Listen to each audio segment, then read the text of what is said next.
हरि ओम. योगदास जय गणेश जोशी यांनी प्रवचनांमधून सांगितलेले कथामृत क्रमांक 50.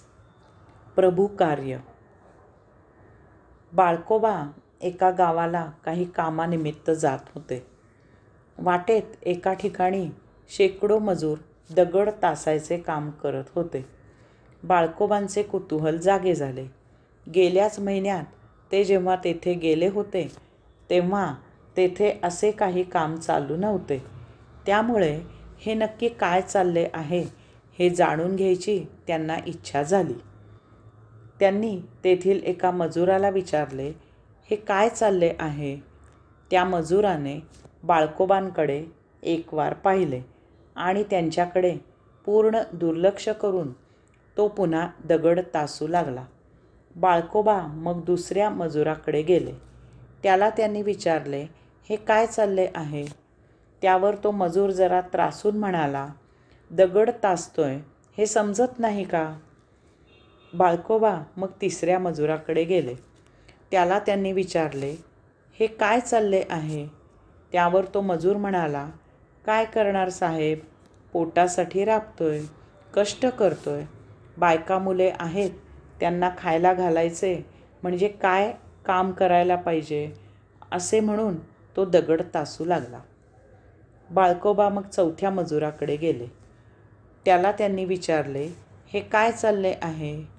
त्यावर तो मजूर म्हणाला, आपल्याला काय माहीत, ते घर बांधू देत, चाळ बांधू देत, कचेरी बांधू देत, शाळा बांधू देत, देऊळ बांधू देत, नाहीतर धर्मशाळा बांधू देत, नाहीतर ते काहीही न बांधू देत. आपल्याला काय फरक पडतो साहेब, आपल्याला मजुरी मिळाल्याशी कारण. मला दगड तासल्याशिवाय काही पर्याय नाही. आपण काही तुमच्यासारखं बुक्कं शिकलेलो नाही की आपल्या हातात काही कसब नाही. काम करायचे, घाम गाळायचा, पोट भरायचे, असे म्हणून तो दगड तासू लागला. आता मात्र बाळकोबा अगदी हताश झाले. कोणीही हे काय चालले आहे त्याचे उत्तर द्यायला तयार नाही. शेवटचा प्रयत्न म्हणून त्यांनी पाचव्या मजुराला विचारले, हे काय काम चालले आहे? त्यावर तो मजूर मोठ्या खुशीने म्हणाला, येथे योगेश्वराचे मंदिर बांधले जात आहे.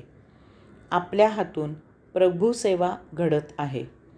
पैसा काय चोरही मिळवतात, परंतु प्रभुसेवा करायला मिळायला भाग्य लागते, असे म्हणून तो अभंग गात दगड तासू लागला. बाळकोबांनी हुश्य केले. शेवटी एक तरी आपल्या प्राप्त कर्मावर खुश होता. त्याची जीवनाबद्दल काहीही तक्रार नव्हती. असे काम करायला मिळाले म्हणून तो आनंदात होता. निस्पृहतेने कर्म करणे हेच जीवन आहे. हरि ओम.